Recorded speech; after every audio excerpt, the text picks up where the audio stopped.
Você já parou para pensar o quanto nós somos vigiados 24 horas por dia? Seja nas ruas, seja em casa, seja na escola, nas agências bancárias. Tem sempre uma câmera olhando para nós e registrando a nossa caminhada. Que sensação, hein? Parece que a gente está num grande reality show. Agora, sensação pior do que essa não é apenas de estar sendo vigiado 24 horas por dia. É a sensação de não ter ninguém que olhe por nós. Não ter ninguém que olhe pelo nosso sofrimento. Não ter ninguém que se importe com a nossa dor.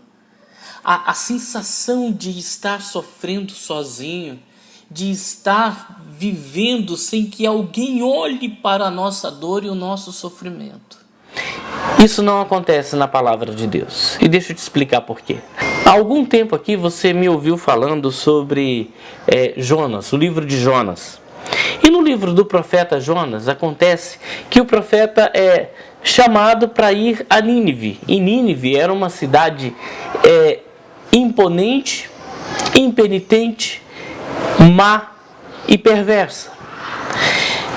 Jonas viu naquela possibilidade daquela palavra, porque Deus olha para ele e fala assim: Jonas, vem aqui e vá a Nínive, porque a maldade deles chegou até a minha presença, e se eles não se arrependerem durante um tempo muito curto, eu vou destruí-los. Jonas pensou: poxa, que oportunidade que eu tenho de ver essa cidade destruída. Pronto, não vou pregar, não vou falar. Eles são maus suficientes para fazer o que eles estão fazendo, então eu vou privá-los de ouvir essa palavra, porque eu sei que Deus é misericordioso e Deus não vai salvá-los, Deus não vai poupá-los. Esse foi o pensamento de Jonas, e ele não vai para lá, vai para Tarsis, paga caro. Paga com seu próprio dinheiro, arranja uma passagem rara e vai para aquele lugar. Só que no meio do caminho, Deus o intercepta e Deus o leva para lá. E você sabe daquela intervenção maravilhosa do cachalote, do grande peixe, do peixe gigante. Fato é que ele é vomitado de novo em Nínive, literalmente vomitado em Nínive, e ele começa a pregação dele. E segundo alguns estudiosos, essa pregação dele foi meio entre os dentes, sussurrando para que ninguém pudesse ouvir mesmo. Lembra? O que estava no coração dele? Estava no coração dele que ele pudesse ser o agente do castigo sobre aquele povo. E castigá-los seria privá-los da palavra de Deus. Porque se fossem privados, explico mais uma vez, se fossem privados, eles não atenderiam o apelo do arrependimento, não se arrependeriam e Deus não os perdoaria. Pronto. A palavra chega, o rei se arrepende e o rei promove um jejum tão grande que afeta até os animais. E todos são poupados, e Jonas, o profeta, pede a morte 3 vezes, porque não suporta ver o Deus misericordioso que, segundo a sua mentalidade, não age com justiça em favor dos oprimidos. O livro de Naum é como se estivesse passado, o livro do profeta Naum, na Bíblia, é como se tivesse passado aproximadamente 100 anos depois disso tudo que aconteceu. E o que acontece no livro de Naum? No livro de Naum, o povo de Nínive volta atrás, volta a ser mau, volta a ser impiedoso, volta a oprimir, volta a fazer tudo aquilo de que Deus os havia alertado que traria algum tipo de consequência, e consequência séria, aproximadamente 100 anos depois. O livro começa com o texto falando que Deus vai levantar a Babilônia para exercer juízo, e termina com a cidade devastada, e termina com aquela nação sendo corrigida, sendo duramente castigada por Deus, porque Deus está vendo tudo. Quando eu comecei a ler o texto, quando eu comecei a pregar primeiro sobre Jonas e agora no livro de Naum, eu percebi que eu tenho que partilhar com você algumas verdades. A primeira verdade é: nada do que você está sofrendo passa desapercebido diante dos olhos de Deus. Nada, absolutamente nada. Deus sim tem o propósito misericordioso de transformar pessoas e nações. Deus tem esse propósito, mas Deus também vinga o sangue dos inocentes. Deus também olha para os oprimidos.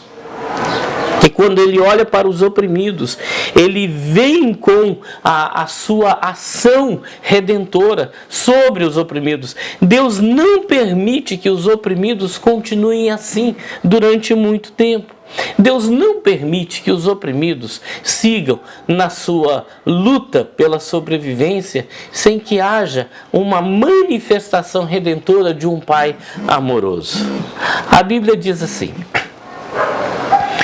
o Senhor é bom, Ele serve de fortaleza no dia da angústia e conhece os que confiam nele. O Senhor é bom, Ele serve de fortaleza no dia da angústia e conhece os que confiam nele. Isso é um resumo sentimental, emocional e emocionante do texto de Naum. Pareceu durante 100 anos que Deus não estava nem um pouco interessado em vingar o sangue daqueles que foram duramente oprimidos pela Síria e por Nínive. Mas 100 anos depois que estas nações jogam fora a oportunidade de se arrependerem, a oportunidade de andarem na presença de Deus, 100 anos depois que eles voltam atrás, que eles voltam a fazer e a operar todas as coisas, 100 anos depois, Deus vem com uma ação julgadora, com uma ação de castigo, com uma ação de justiça e juízo sobre a Síria e sobre Nínive. E eles são destruídos de forma, e eles são afetados de forma que as pessoas que veem o seu sofrimento não fazem absolutamente nada. Apenas batem palma e aplaudem, porque o dia do opressor ser castigado chegou. O Senhor é bom. Sabe, eu estou aqui para te dizer que você vai ter essa experiência em o nome do Senhor Jesus. Às vezes nós colocamos o nosso coração em algo que não necessariamente traz para nós benefícios.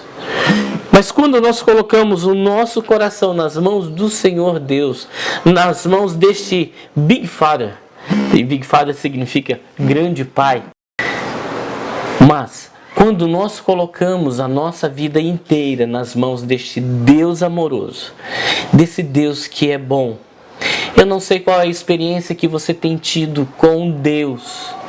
Pode ser que você esteja tendo uma experiência em que Deus está calado, Deus está quieto, mas saiba, Ele está trabalhando porque Ele é bom. A bondade de Deus vai além dos céus.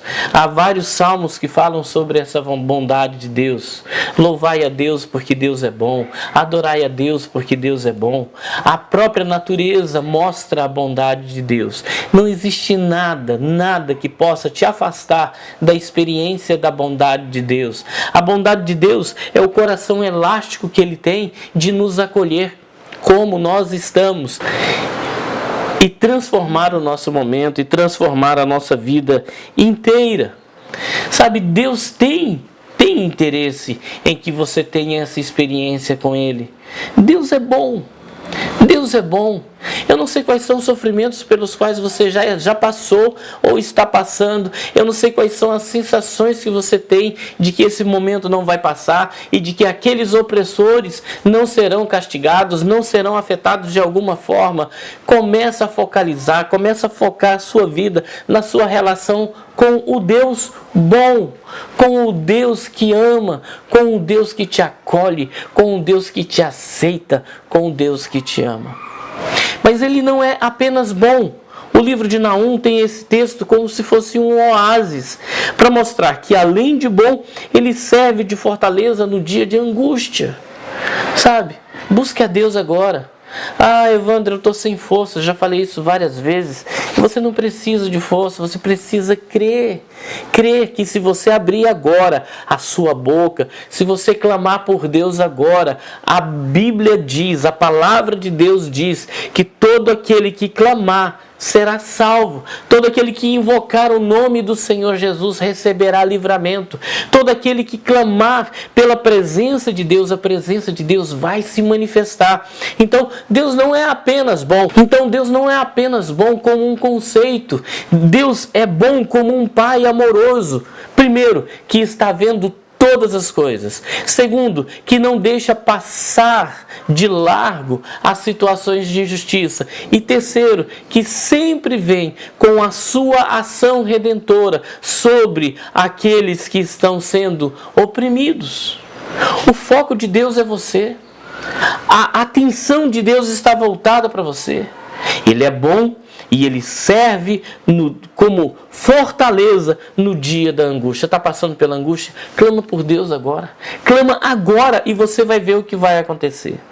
E mais, Ele não é apenas bom, Ele não serve apenas de fortaleza no dia da angústia, mas a Bíblia diz, Ele conhece os que confiam nele.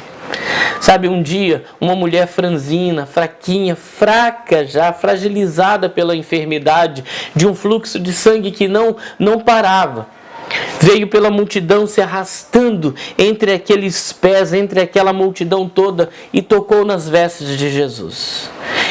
Ela não tinha nada a perder. Aliás, ela já havia perdido tudo. Ela já havia investido todas as suas finanças na tentativa da redenção da sua saúde e indo de mal a pior, diz a palavra de Deus. Ela reuniu todas as forças que ela tinha, porque um dia ela ouviu dizer que por ali passaria Jesus. E esse Jesus que por ali estava passando era o Jesus, era o Filho de Deus, era o Messias que veio para redimir, que veio para promover a redenção daqueles que sofrem. E ela pensou, essa é a minha vez, chegou a minha hora. E se arrastando, lutando contra aquela multidão, ela simplesmente tocou em Jesus, tocou nas vestes, tocou no vestido de Jesus. A Bíblia diz que Jesus olha para trás, para toda aquela multidão, para os seus amigos, seus discípulos e pergunta, quem me tocou? Os seus discípulos ficaram pensando, Jesus, o que está acontecendo? Tanta gente tocando, e o Senhor vai perguntar, não, alguém me tocou diferente. Ele conhece os que confiam nele. Alguém me tocou diferente. Eles conhecem os que o buscam de verdade. Alguém me tocou diferente, eu senti sair de mim poder. Vocês não estão entendendo. No meio dessa multidão estava uma mulher que confiava tanto em mim que apenas o seu toque fez sair de mim, fez fluir de mim poder para cura. Eu quero saber quem é ela. E trouxeram aquela mulher a ele. E ele proferiu as palavras da redenção para aquela mulher, da cura, para aquela mulher, da salvação, para aquela mulher, e ela foi salva, e ela foi curada de todas as suas enfermidades. O Senhor é bom, Ele serve de fortaleza no dia da angústia, e Ele conhece os que se refugiam nele. Um dos programas mais assistidos da televisão brasileira há mais de 20 anos se chama Big Brother.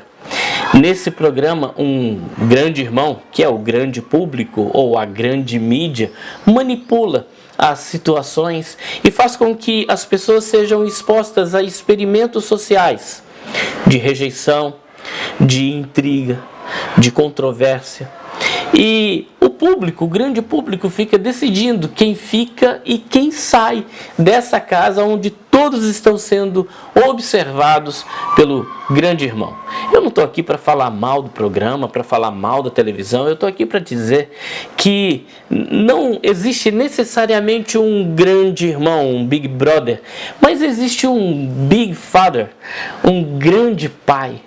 Um pai amoroso, que segundo diz a Bíblia, a palavra de Deus, é bom, serve de fortaleza no dia da angústia e conhece os que confiam nele. E se hoje, eu e você, nos voltarmos para este grande pai Esse Pai que está atento a todas as coisas que acontecem ao nosso redor. Esse Pai que não deixa impune os opressores da nossa alma. Esse Pai que sempre dá a chance para que, por compaixão, a gente seja transformado.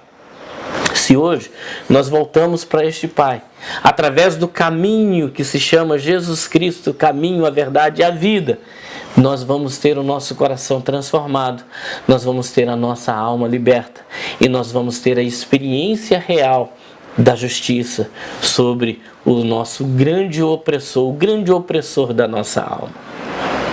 A Bíblia diz assim: disse-lhe Jesus: eu sou o caminho, a verdade e a vida. Ninguém vem ao Pai a não ser por mim. Onde Jesus está? Ao lado do Pai. O que Jesus quer? Que eu e você caminhemos na presença dele. E qual vai ser o resultado se a gente caminhar na direção dele? Nós vamos encontrar com o Pai amoroso. Todo aquele que invocar o nome do Senhor será salvo. E hoje é dia de nós vermos a justiça de Deus sobre os nossos opressores, sobre a carne, o diabo e o mundo. Hoje é dia de você vencer definitivamente toda aquela avalanche de opressão contra a sua alma. Clame por Jesus, clama por Ele. Está sem força? Eu quero clamar junto com você para que você tenha essa experiência. O Senhor é bom, Ele serve de fortaleza no dia da angústia e conhece os que confiam nele. Naum 1:7. Meu Deus e meu Pai, que essa vida agora que me ouve, que ora comigo, possa, Senhor, ter a plena convicção de que o Senhor não esquece dele, de que o Senhor não virou as costas para ela, de que o Senhor não esqueceu o tempo da aflição, o tempo da angústia, o tempo da opressão. Pelo contrário, o Senhor, como Deus misericordioso, sempre dá a oportunidade de transformação. Mas o Senhor, os teus olhos estão sobre nós, estão sobre todo ser vivente, para operar justiça e para promover juízo. Então, em nome de Jesus, meu Deus, que cada um agora que está orando comigo possa tomar a resolução de caminhar na tua direção, de se jogar nos seus braços e de, em Jesus, se transformar um filho da tua luz e da tua justiça. Meu Deus, exerce juízo sobre os nossos opressores, mas acolhe-nos, ó Deus, como Deus bom, que serve de fortaleza no dia da angústia e que conhece a cada um de nós, porque nós confiamos no Senhor. Em o nome do Senhor Jesus, que seja assim. Amém e amém. Deus abençoe sua vida, em o nome de Jesus.